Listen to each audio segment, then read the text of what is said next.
to Murder and Everything Else. My name is Joy. And my name is Cheryl, and Joy and I are two very old friends who are going to talk about murder and everything else. Welcome back, everyone. And I have a very pressing question and follow up with my co host, Joy, on her New Year's resolution. So it has That's been me. yeah, you.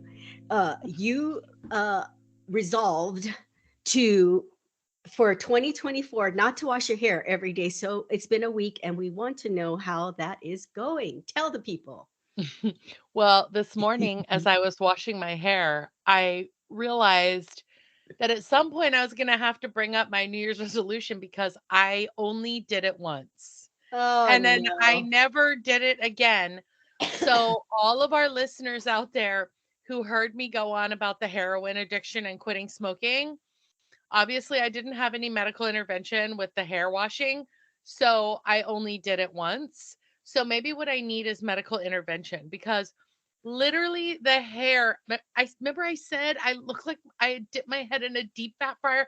I mean, it gets so gross that I mean, I think if someone out and about saw me, they'd probably think that I was having a crisis or something. So Well, I I just couldn't want I couldn't do for it. for people who didn't listen to our first episode of the new season, shame on you. But I will bring you up to date that Joy's New Year's resolution is to wash your hair every other day. So you heard her say that she was only able to do every other day once, and then it's only been a week. It's only been a week since she announced that resolution, and this is why I don't make them. Okay, so case in And my point. niece Heidi, this is literally the verbiage she used. She goes, "You have to train your hair." And when she said that, I literally was like, I mean, as a pet owner and a parent, when you say You think train, I think of potty train, I think of sleep sit, train, I stay. think of, yeah, house train. I mean, I was like, I'm sorry, it's hair. I don't have Well, the moral fortitude to manage a training session with my hair. let me just interject. Let me just comment, and then we can move on. But I have heard when it comes to oily skin, like people who have acne and bad skin, that your instinct is to wash more and fervently. Is that the word? But I've heard from a skin expert that what you do is you create more oil. So I kind of understand Hmm, what Heidi is saying. So interesting. maybe eventually your hair would you only gave it one shot so in a week. So you really couldn't tell if this theory was going to work. So I say maybe give Yeah. it a little more time. Or Well, what you can take of do is on the second day when you are feeling a little out of sorts and greasy, find another way to wear your hair so it doesn't bug you so much and you don't feel so self-conscious. And then yeah, or put a hat on. there you go. Yeah, I then I'd have to go out and buy a whole bunch of hats. And I already There have a problem with the shoes and the purses. Could you imagine if I developed a hat problem as well? I mean, game over. I think I'd have to sleep in the garage. But I just, to all of our listeners out there who also have problems with the greasy hair and look like grease monkeys on the second day, why don't you reach out to us at murder and everything else at gmail.com and tell us how you manage that grease monkey thing? Yes, or if you made a resolution, tell us how it's going in that first couple of weeks. Yeah, there you Okay. go. That's if Gmail hasn't canceled our email address because we only get For like 2 emails a year. non-use. Ah. Yeah. Anyway, on But that note, I just want to say that a quick reminder that this podcast is not for kids, but so far we haven't used any F words or any C words or any B words or any P words or any bad words. So there. fuck, we got to start. Okay. All right. So, anyway, heading right into updates. If you have not noticed, we sound amazing. And that's because our new equipment is working. So, for those of you who've been listening to us for longer than the last 2 or 3 minutes, you know that in 2023 we struggled with getting our sound right with like old computer equipment, blah, blah, blah. So now we have great computers and great sound equipment and great microphones, and we sound really good. So stick around because we sound great. Cheryl, do you have any updates? Well, my update is that although our equipment may sound great, I do not, and I have to apologize for my congestion and nasal tone. But I am still freaking sick. Half of Arizona, I and thought this you is were going to say I'm still alive. um, excuse me. I'm gonna be coughing occasionally, and I'll try to mute myself, but it might just come out. Um, but yeah, apparently half of Arizona is sick with some kind of respiratory thing. So I am going on week 3 of having a cough, and Kevin is week 4, and it's really just been quite annoying. Anyway, that's my Yeah, update. that's crazy. Well, you sound great. You sound better than last week and even better than the week before. So I will say that something, whatever you're doing, is working. So keep up the good work on the healing front. And it's just a good reminder while we're in flu and cold season and RSV and COVID and whatever season this is, to wash your hands good, cover your face when you're coughing. If you feel like you're getting sick, put a mask on for the love of God. All right, you heard it here first. Um anyway, rolling on to shout outs. Um Shout out to my husband who is shopping our podcast around. He found us a new subscriber this week. We went from, I don't remember, 76 to 77 or something like that. Also, shout out to my nephew, Alex, who got me a new rice cooker for Christmas. And he got me a Korean rice cooker. Those of you who know about rice cookers, the brand is Cuckoo. I love it.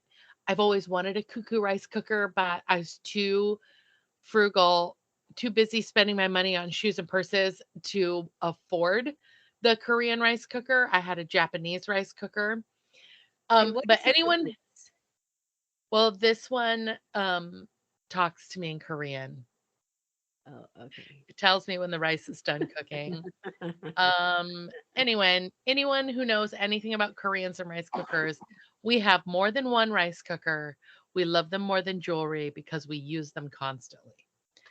But do you So, love it more than shoes? That's the question. well, let me just put it this way. If I could put a rice cooker on my feet, I would love it as much as shoes. But it's a toss up. I mean, I don't know about you. For those of you who are listening to us for the first time, we are like your two older Asian aunties.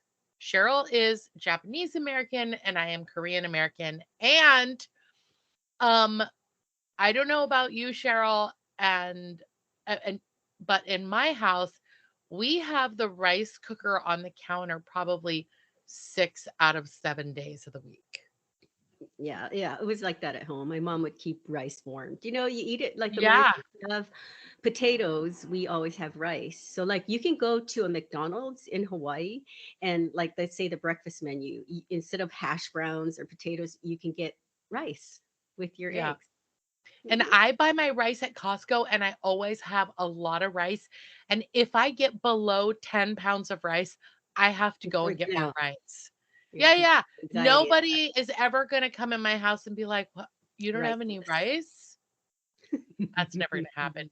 Anyway, you have any shout outs, Cheryl? I have a quick shout out to another, other than McDonald's, Taco Bell, because I went there and who knows how long it's been on the menu, but I noticed that they serve French fries now. And I don't know about you, I have to have a side dish. When I have a sandwich, I want potato chips. If I have a burger, I want French fries. If I have a crunch What wrap about a crunch supreme, wrap? well, they don't they have, I think they had chips on the side, but I wasn't feeling it. But they have French fries. I don't know how long it's been on the menu, but I just noticed it. So I had a lovely side of fries with my Crunch Wrap Supreme, and they give you that Velveeta cheese to dip it in, which I could do Ew. without. But anyway, That was fun. Yeah, why does Chipotle charge you extra for chips? That's Oh, so don't even get me stupid. started. Don't get me Don't started. If you're even. gonna give me a freaking burrito, I don't You care if they better. raise the price of their burritos. Just give me the side of chips. Come on. I mean, Ugh. that's like going to a Mexican restaurant and being Yeah, charged with this endless basket of chips. That's wrong. Chipotle, exactly. you got to get on board. Get on Anyway, board. Anywho, I have some really great letters from our listeners. First of all, yesterday I went to well, this weekend is my volleyball players tournament, first tournament of the season, and I had told one of the parents about the podcast, and so letters from blah, blah, I didn't get a letter, but Amy, you know who you are, came into the tournament like a super fan from heaven, telling me how much she loved it, and she had all this great feedback, and it just made me feel so excited. And then she told me how much she loved the podcast about the Amber Alert and how she didn't even know about that and blah blah blah, that it was named after Amber and the story and yada yada. And then she said how much she loved your format, Cheryl. And then she even went and Googled you to see how famous you were. And then she was like, damn, she's so famous. And I was like, yeah, why do you think I hitched my wagon to that horse? But literally, Cheryl, I was like, so it was so nice to get that validation. And then on the tail yes. end of that, um, I was on the phone yesterday for an hour with Francois, super fan extraordinaire. And again, like just so much fun catching up with Francois and you know, just talking about the podcast and talking about what's happening in her Getting life, her talking about feedback. what's happening. And also she gave the same feedback about how much she loved the format, how she loves all the murder stuff. And I told her how I was so nauseous after the Jeffrey Dahmer episode, I couldn't eat for the rest of the day. But you know what? Hey, like some of the people out there really connecting with this stuff. So thank you guys for Thank listening. you. Thank you for reaching out. Thank you for your feedback. It's so cool. It's so, thank you so much. It really helps us. Because while we have a lot of fun doing it, we don't know, how it is, how it's reaching, how it's people are reacting to it. So we love getting feedback. So don't be shy to write Yeah. in. Don't be shy. Anywho, guys, this week we are heading right back down to the murder highway. And we have, and when I say we, I'm including me, but Cheryl has like something fresh off the murder expressway. So take it away, Oh my Cheryl. gosh. Okay, that was quite an introduction. Okay, so everyone, nowadays when someone's getting duped online, we all know what it's called, right? Joy, what is it called? It's called coat hanging. No, it's called Yeah, catfishing. yeah, catfishing. Everyone knows that term now. But it was only a few years ago that catfish was just that, a fish with whiskers. So we're going to talk about how the term catfish, or the past tense catfished or catfishing, came about, and then we'll talk about some cases that came about after that. So my sources were Wikipedia, TheGuardian.com, YouTube, and Netflix, and probably some others, but it's been quite a while since I have seen the movie Catfish. So if you all are familiar, there was a movie released in 2010 called Catfish, and it was directed by Henry Yost and Ariel Schulman, and Yeah, he I went didn't by. even know there was a movie. Yeah, see, I saw that movie and was blown away. It's like a documentary slash movie, and everything after that just snowballed from there with this whole concept of Mm. catfishing. So, Ariel And it had Schulman nothing to is, do with actual fishing for cats, uh, catfishing. no, no, Mm, no, interesting. no fish was harmed in the making of this movie.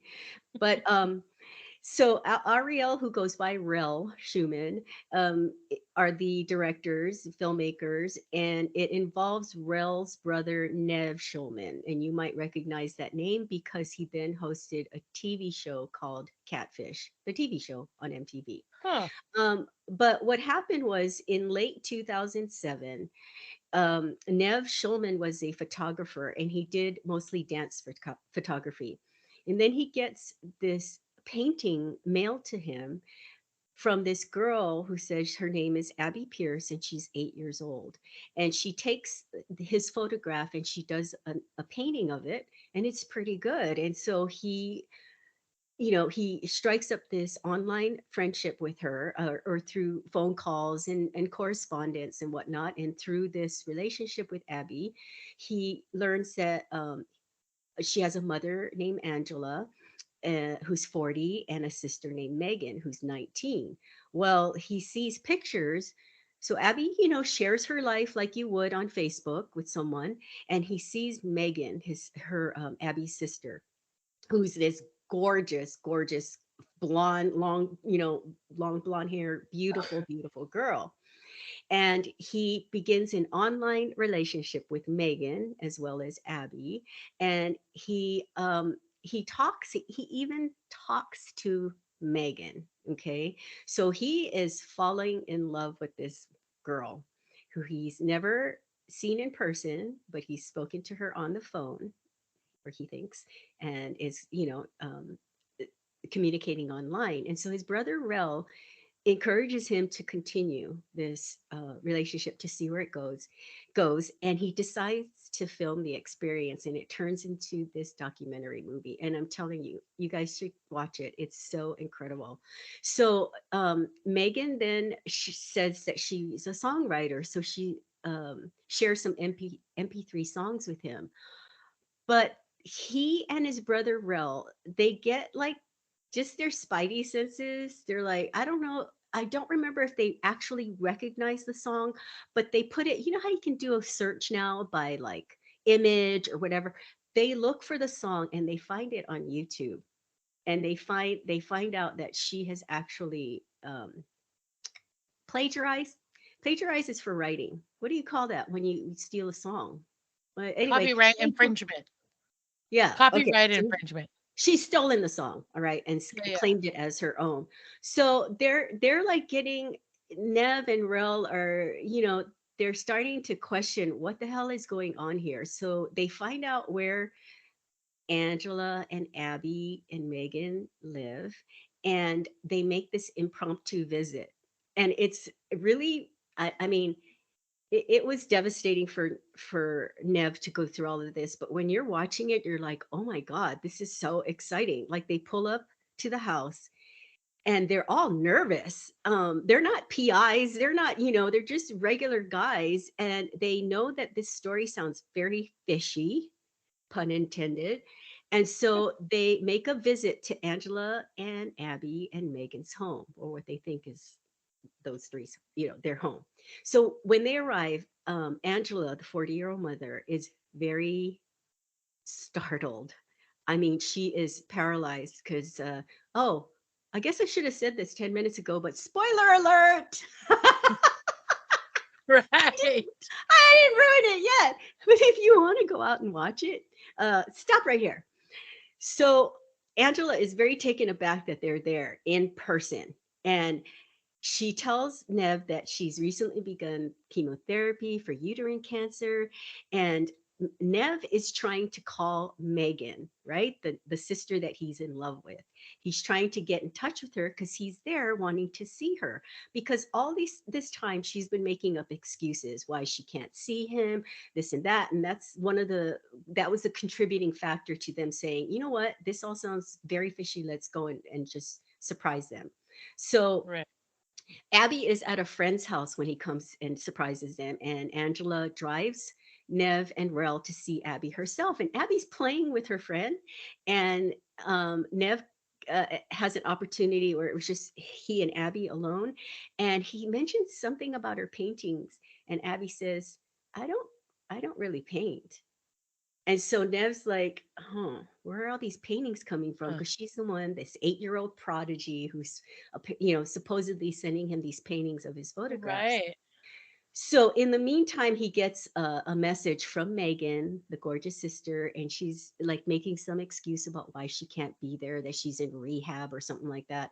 So they go back to Angela's house, and after meeting the family, Angela finally admits that the pictures of Megan were of a family friend. Hmm. Well, she admits that, but we have yet to see if that's the truth. She said pictures of Megan were actually of a family friend, and that her daughter Megan was really in a rehab downstate, and that Angela had really painted the pictures that were sent to Nev. So now it's all crashing down because Nev's like, "What the fuck?" So Angela Nev realizes that while believing he was talking to Megan, he was actually talking to Angela, who was posing Oh. as Megan with an alternate Facebook account and mobile number.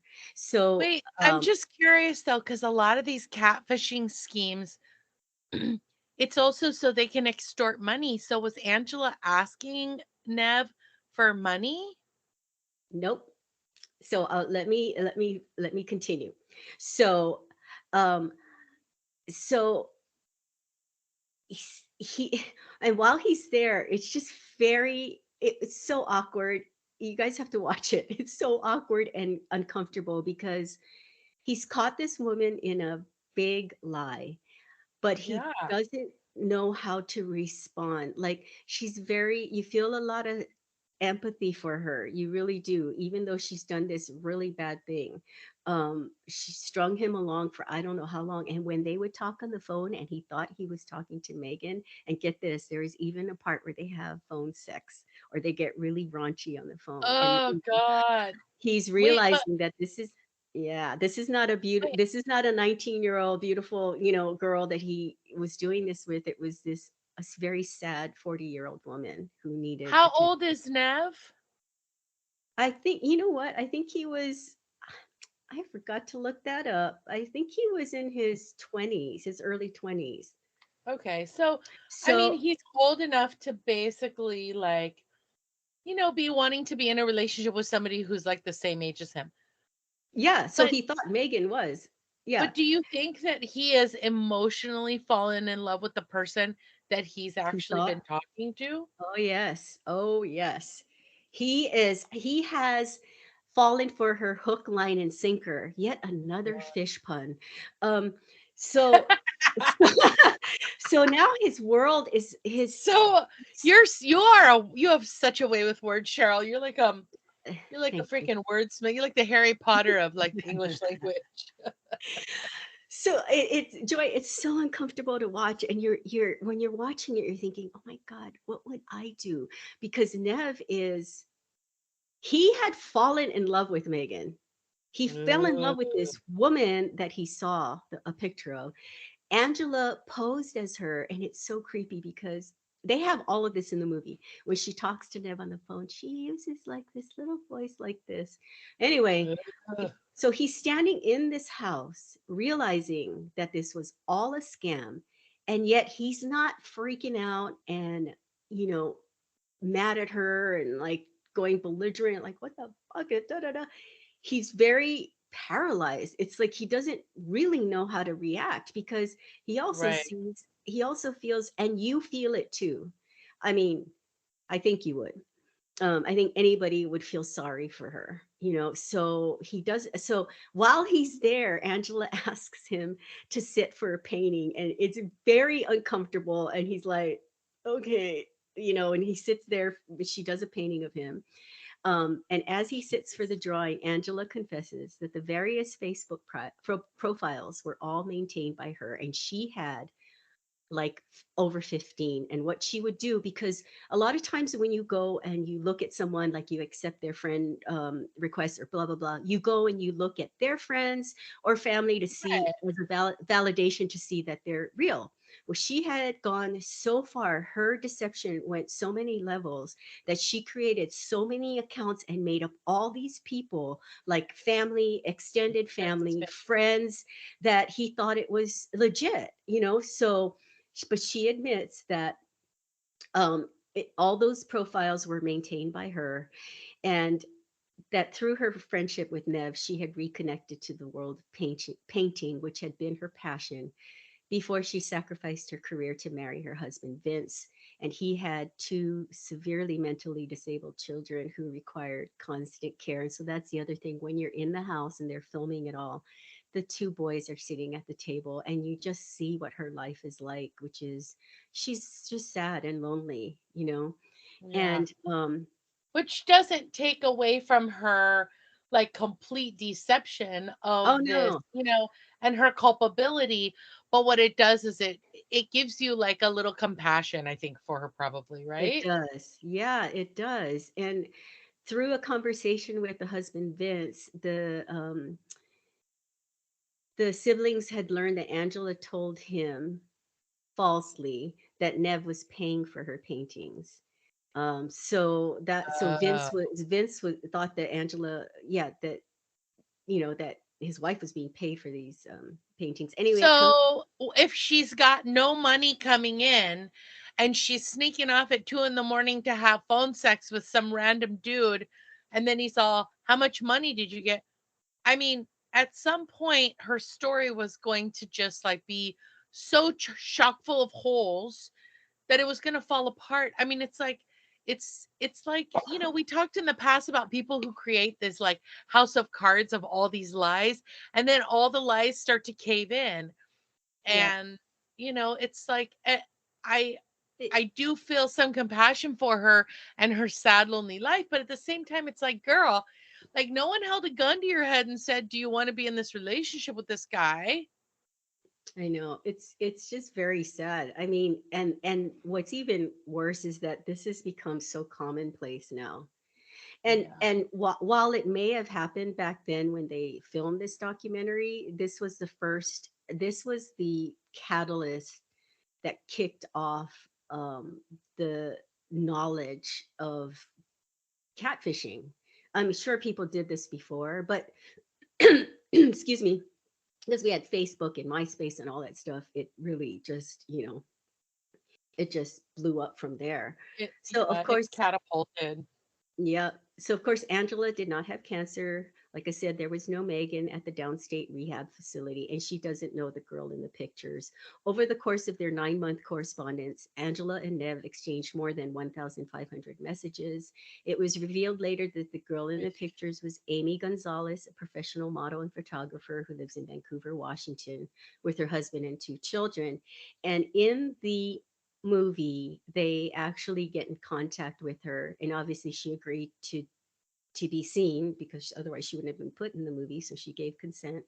They find her and they meet with her and her husband. And so this is another person that's affected by this is the person that's Right. image was stolen and used because they sit her down, they have her sit down, and they tell her what happened and that this person used her image and who knows how many other people are using it.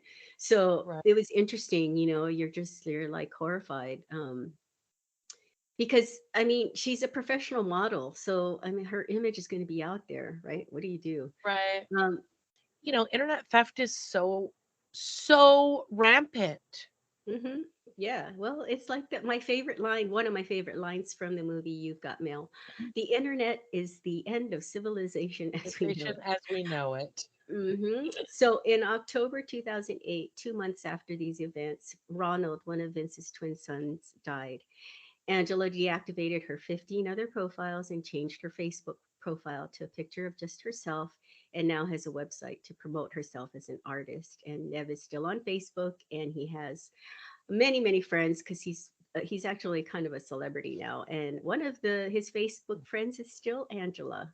So, okay, Wow. so now the movie's called Catfish, and I love this is where they got the title of the movie, and I think it's incredible because when Nev and his brother and his friend did this movie, little did they know how the title of their movie was going to be um, a phrase that lives in our pop culture now.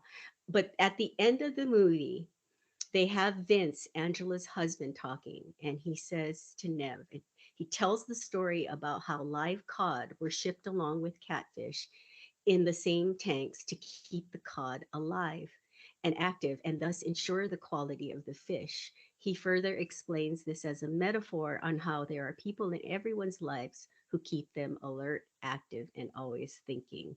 And so he likens his wife, Angela, to this catfish who keeps everyone alert and active. So it was really Wow. interesting, and they used that as the title of the movie. And like I said, in 2012, MTV debuted Catfish, the TV show with co-host Nev Schulman and Max Josephs. And I have watched every single episode because it went on from there. Max left the show, and then he got this girl to be one of the hosts, and it's a very popular show. Um, Interesting. it's yeah, so it's all the TV show is all about these catfish stories where some of these people have been talking online with people for years, years, and have never seen them. The person on the other end makes up some excuse about why they can't FaceTime or they can't meet or whatever, and then they go to the show to get help with meeting that person. But what I want to do now is just talk about a few stories of catfishing, and they're Well, not I all just want to murder. also, I just want to jump into, and I think we talked about this on one of our episodes last year about what we were watching. And I talked about I was watching 90 Day Fiance the other way, where the Americans went to the other country. And I Uh-huh. talked about a guy who was working in a call center who catfished a woman 25 years older than him, and he Right. sent her pictures and she fell in love with him. And even when he came out and said those are not pictures, I stole those on the internet, and when she had already sent him money, and then she moved to India, and then he finally told her, after she had uprooted her whole life and everything, that he was also married, went through a lengthy divorce because through the process of catfishing her, he fell in love with her too. It's just crazy. It's just That is ugh, crazy. crazy.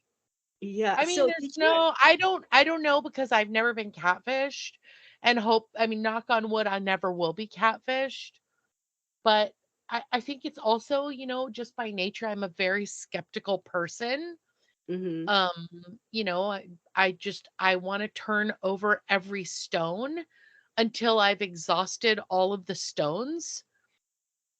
So I'm always so intrigued. I feel like you have to be a really optimistic person, and maybe I'm too pessimistic to believe all this stuff about someone. I mean, I don't even yeah, I don't know. Maybe I'm too jaded or something. What do you think? No, I, I because I don't want to sound like I'm judging the people who got catfished. Right. So I think sometimes people are in a vulnerable situation and they want to believe. I don't know if it has to do with being. I don't know. It's just when you hear these stories, because adults and children, young people alike, have all been catfished. So, like this next story I want to talk about is it was very highly publicized. Have you heard of Manti Teo? Yes. Okay, Yeah, there. I totally followed that story in the news. Yeah, there's a Netflix documentary called "The Girl Who Mhm. Didn't Exist." The Girl Who Didn't Exist. If anybody wants to watch it, or just Google his story. But these Mhm. events took place in 2013. Manti, a star Samoan Hawaiian linebacker at Notre Dame, claimed that his grandmother and girlfriend had died on the same day in December 2012. An outpouring of national sympathy fired Manti to new heights of excellence on the field, and Notre Dame finished the regular season undefeated, and Manti seemed destined to become a first round pick in the 2013 NFL draft. There was only one problem, though, and in January 2013, that problem became international news. Manti's Mhm. girlfriend, Lene Kekua, was not real. In fact, Lene Kikuo, who purported to be a student at Stanford and with whom Manti had pursued a purely online relationship, was the Facebook creation of a young man, also like Mhm. Manti of Samoan ancestry from Seattle. And this, when this was revealed, they had the guy that catfished Manti on Dr. Phil. Remember, he went behind a screen and to prove that it was his, that he could make his voice that high, because Mhm. Manti had been talking to Lene on the phone, but there was always a reason that Lene could not meet him in person. And Right. um and then like he got his Lene's cousin or something contacted him and said Lene died. And so anyway, Mhm. everybody had sympathy for him, and possibly it helped him reach new heights of his, career as a football player, because he had this tragic thing where his grandmother and girlfriend died on the same day. But once people knew that the girlfriend was fake, then he became under a lot of scrutiny and criticism of, was he involved and did he use that as, to gain sympathy and support in his career. Anyway, it I had the think opposite effect. yeah, I think and that part to me is sad because I think that sometimes based on the things we're going through in life, we believe things that maybe we shouldn't believe. And I will say that everybody has a certain level of gullibility in their personality, but I will say that I don't think we should hold the person who's been catfished to a certain extent. We shouldn't hold them responsible. Like this woman who was catfished by this Indian guy she was 25 years old. And at a certain point, when she's standing in front of him and he says, "I'm married," and obviously he doesn't look like the model, but also Cheryl, it's like, come on. How many dudes that look like Jason Momoa are really going to be like wanting to be pen pals with me? I Yeah, mean, zero. Let's face it. And also, and this is where the skeptic comes in. It's like, I mean, uh, what's lacking? And that's the other thing is like, I also look to, again, let's not hold Manti responsible for the fact that he got catfished.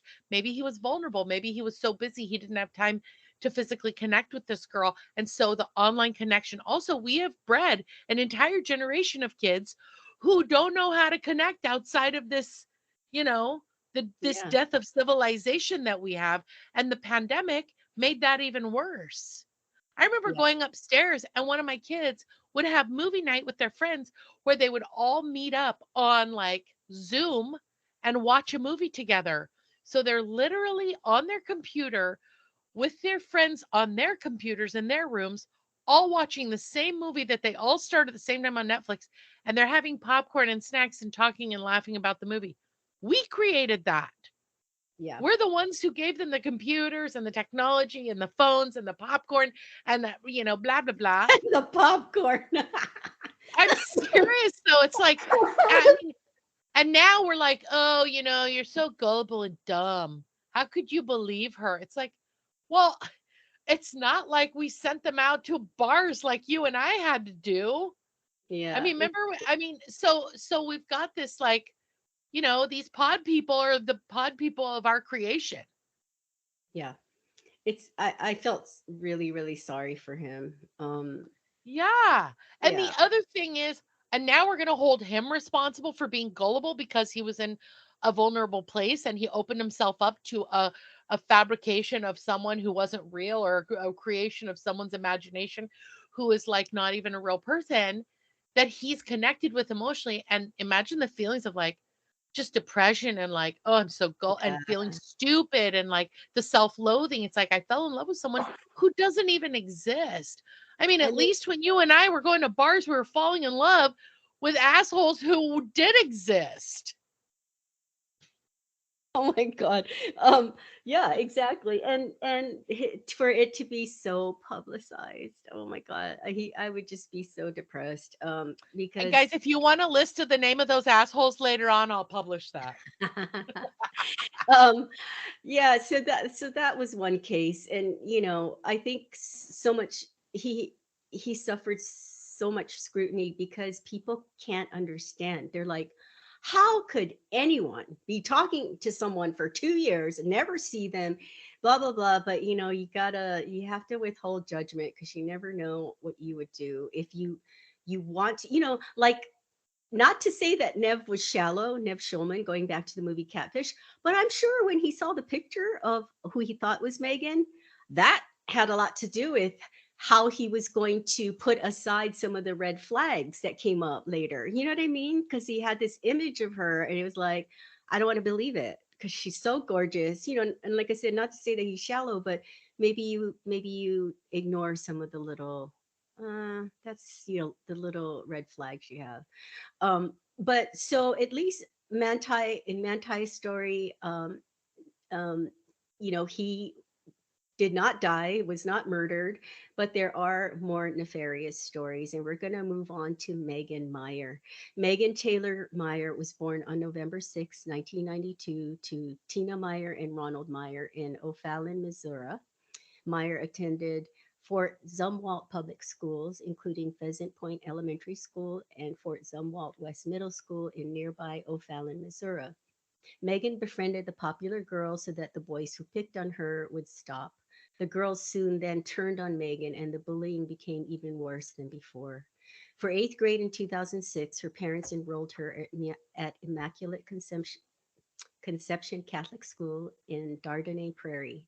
Soon after opening her own MySpace account, despite her mother's objections, Meyer received a friend request from a fellow user claiming to be a 16-year-old boy named Josh Evans. Excuse me, Megan and Josh became friends, and it seemed to lift her spirits.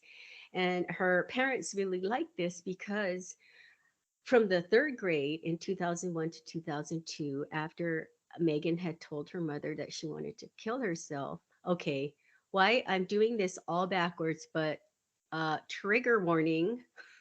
Goodness gracious.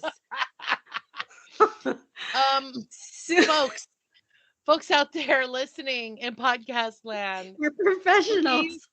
if you are triggered by stories of self-harm or suicide Oh, or threatening suicide, please just skip over this part, okay? There you go.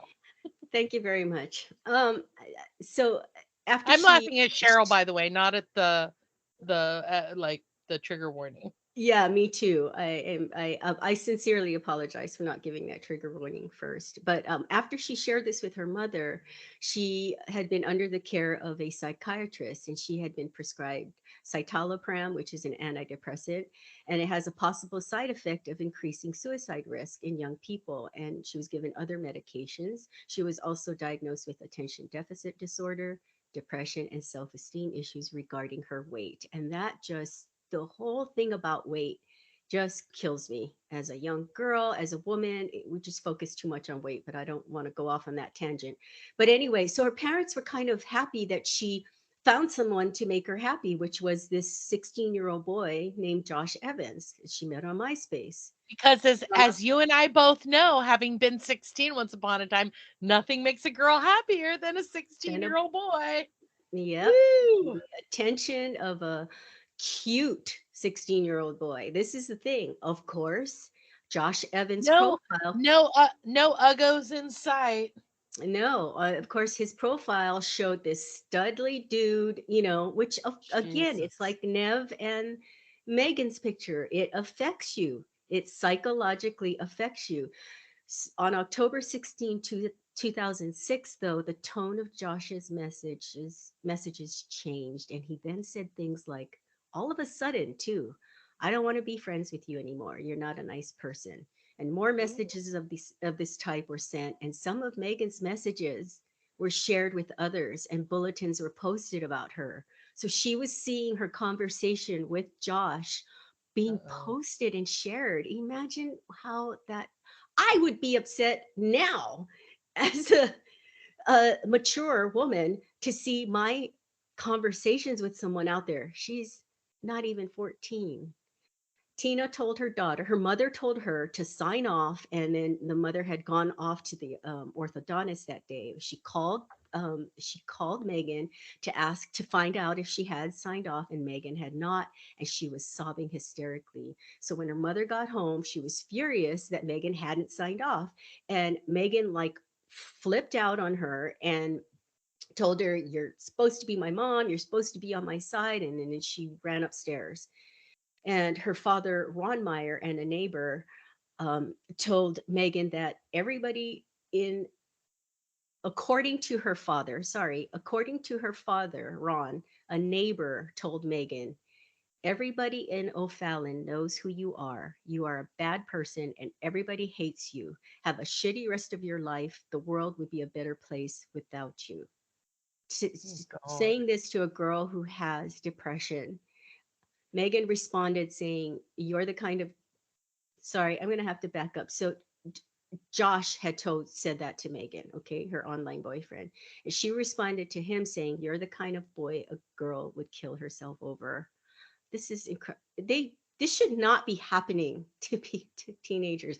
The Yeah, last but let me just back up just a second. uh-huh. Okay. And again, this is a horrible story. And obviously, there are like things that happen when you're a teenager, one of them being like hormone changes, like extreme hormone changes, because obviously, girls haven't been menstruating for long. And so every single cycle, it's like a new day, it's like a new universe, it's like a new Yeah. solar system. But the mom saying sign off and then calling to see if I mean, again, I go back to last week. It's like handing an infant or a child or 2-year-old a loaded gun and then saying, when we were talking about the kid killing the other kid over the Christmas presents. Yeah. I mean, you can't hand somebody a loaded gun and then say, don't pull the trigger. It's the internet. We've Mhm. literally given all these children like loaded A weapons, weapon. and then Mhm. we ask them, okay, go turn it off, Don't go use it. sign off, go. No, that's not how it works. This is an age group where impulse control is a thing. So it's like you've already got issues with, like, she's been diagnosed with depression, with ADHD, which is like self-esteem issues regarding her weight, and now and suicide ideations, and now you're telling her, don't forget to sign off the internet. I was like, come on, why don't you unplug the Wi-Fi and the router, put it in your car, and then leave the house? Because guess what? Now she can't connect to the internet. Well, this is, in hindsight though, uh, in the moment, you're not thinking it's going to escalate to where it is. You know what I mean? So it's just very tragic. I just never know It what is. I would do. It So is. And I'm not, I just have to say that, like, as a parent to two teenagers, I mean, I'd like to say that, we don't have to deal with these kinds of things, but we all do. So we all know what, these situations are like. And I will say that it's terrifying. yeah. Terrifying to be. And I can tell you right now that I don't remember my mom being terrified. And I think it's because she walked through the house with a wooden spoon. And if you looked at her funny, she'd smack you upside the head with it. Everybody has like a spanking spoon, a spanking hanger, whatever it Yeah, might be. it's Um, true. Well, so Megan's upset. She runs upstairs. She goes, tells her father about what's going on, and then she goes to her room. And then her father goes downstairs to the kitchen and he talks to the wife about the cyberbullying. And they made dinner, not thinking anything of it. But suddenly it must be a mother's tuition. But 20 minutes later, Tina freezes in mid sentence and she runs up the stairs to Megan's room.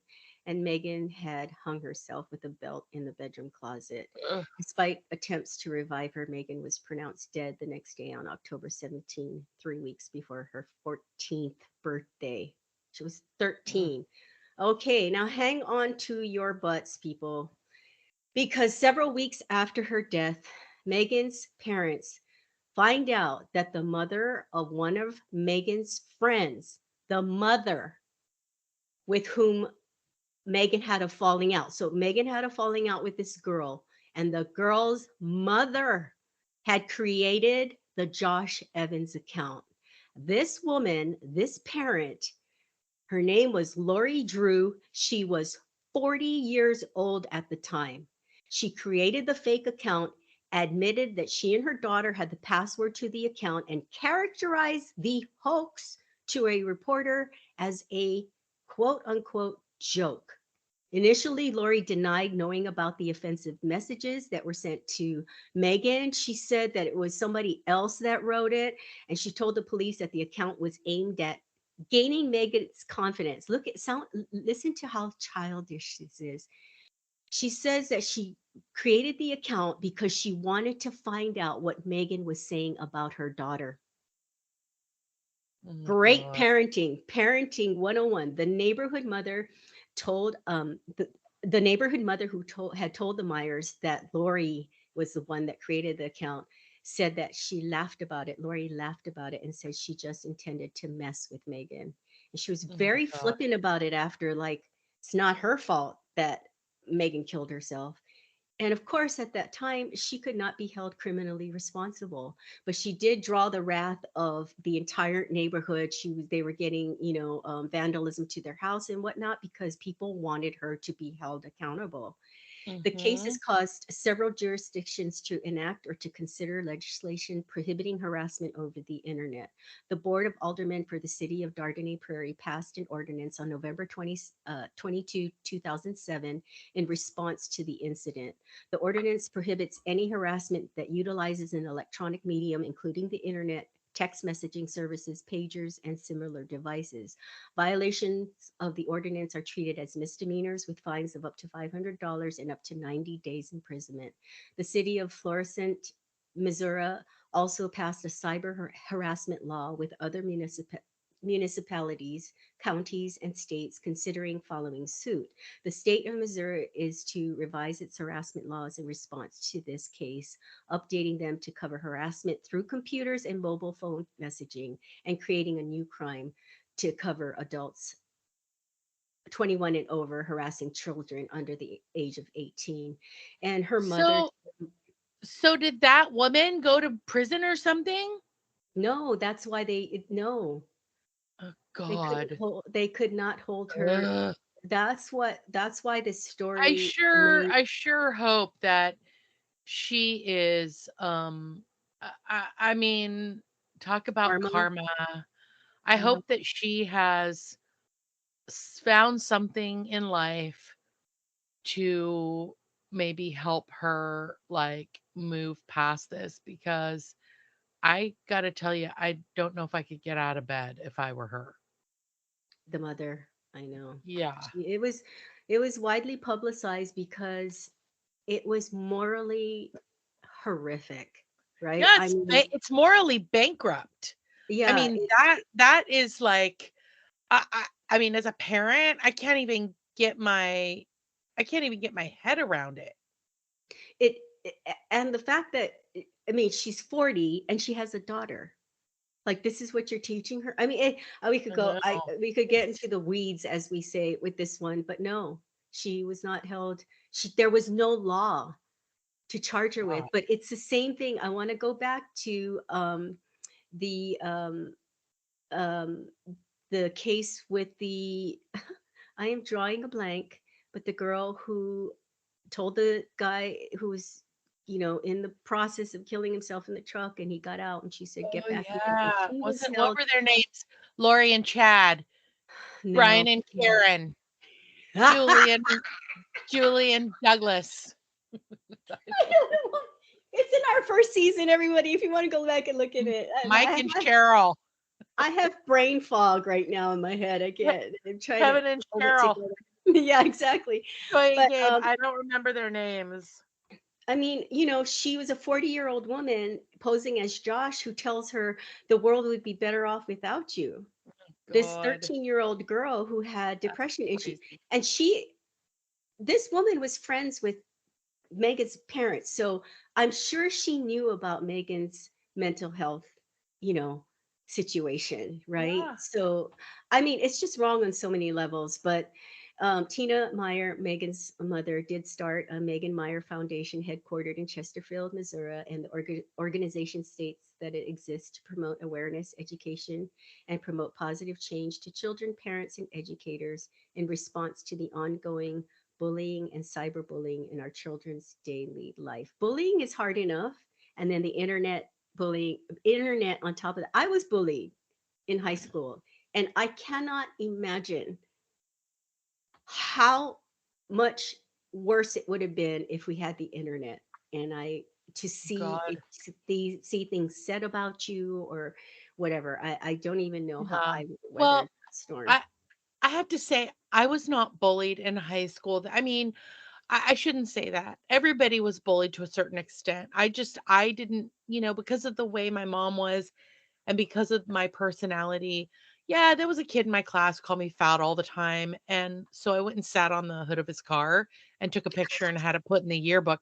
That was how I dealt with that. But I will Oh, say I that love it.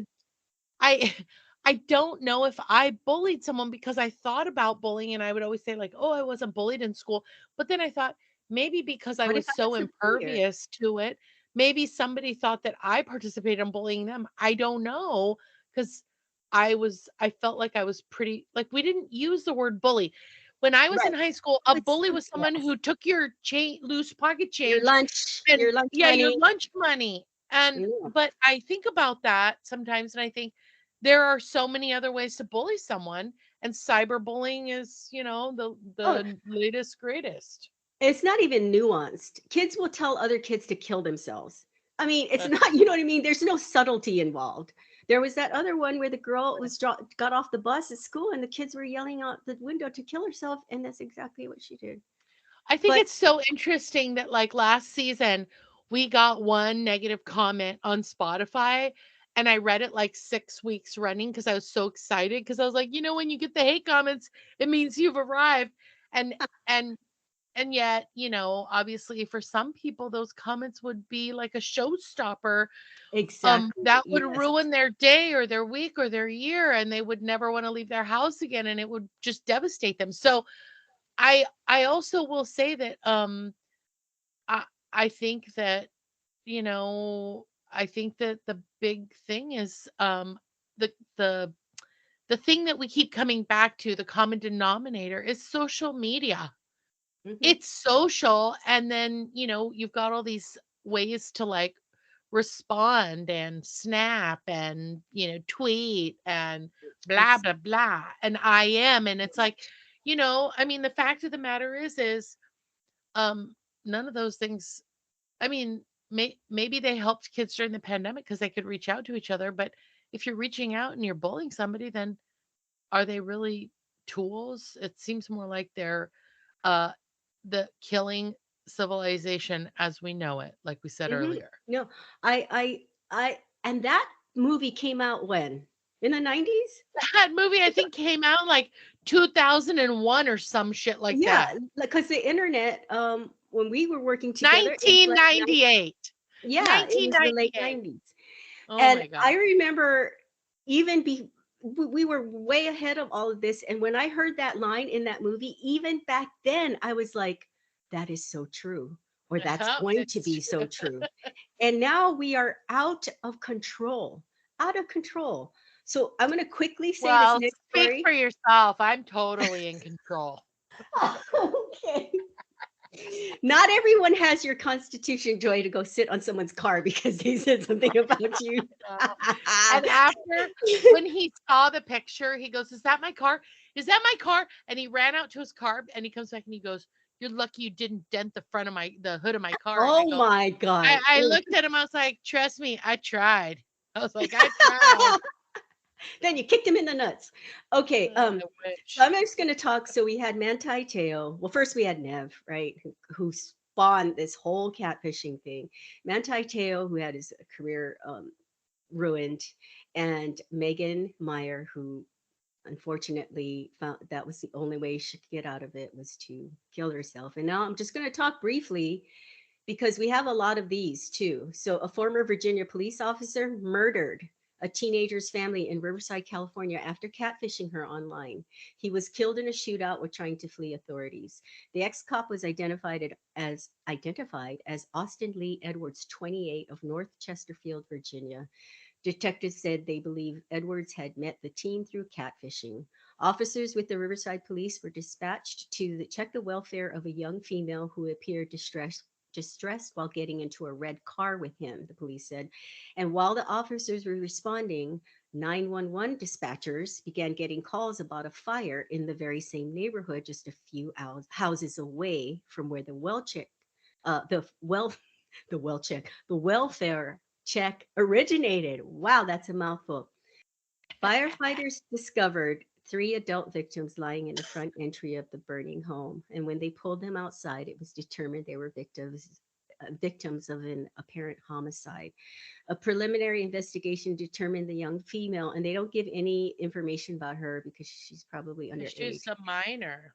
Yeah, and there's not, this happened so recently that there's not a lot of information. I'm sure later it'll come out, but Oh, determined that the young female described in the initial call was a teenager who lived where the house fire and homicides were.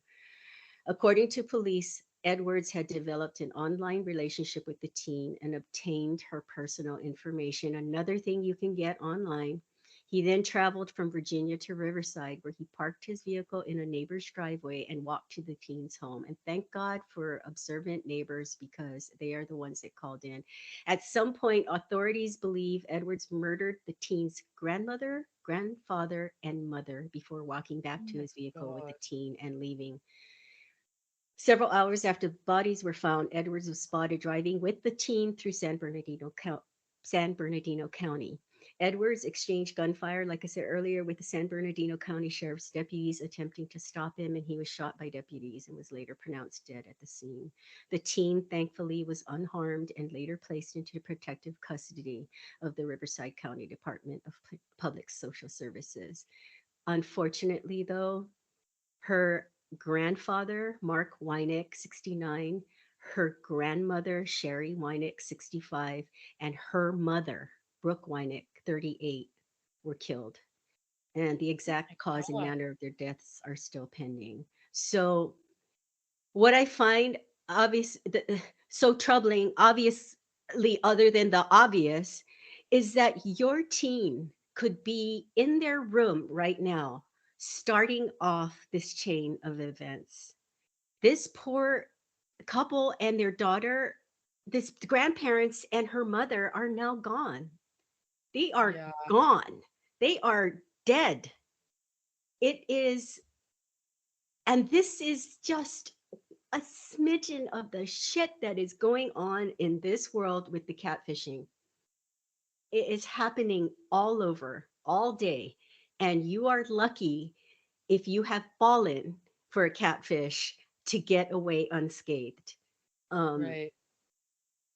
I just think it's horrendous. It's crazy. It's crazy. Crazy balls. That's Crazy, crazy so ball. everyone. Now you know the origin of the, I'm going to call it pop culture catfishing, where that term came from. I would encourage you all to watch the movie Catfish. It is very well Mhm. done. It's very interesting. Um, and also the Netflix documentary, The Girl Who Didn't Exist, Manti Te'o's story. Because what's Yeah. so interesting when you watch these things is you think, I know I do. What would I do? You know what I mean? Like, at what point would I go, no, or not? You know what I mean? So tell us what you think, everybody. Yeah, tell us what you think. And by the way, Cheryl, you really bring the feel good stories, let me tell you. I know how to bring it. I know how to bring it. Boy, if you're having a rough day, guys, and you want a feel good story, Cheryl knows how to pick you up. Like these stories, I'm just like, I'm almost euphoric right now. This is like, this shit just like, I'm floating. Oh, God. Oh Just my a ray of God, it's sunshine. so, yeah, so depressing. Like, I can't even tell. Like, I literally need a nap right now, cigarette and a nap. Well, come back next Uh, week.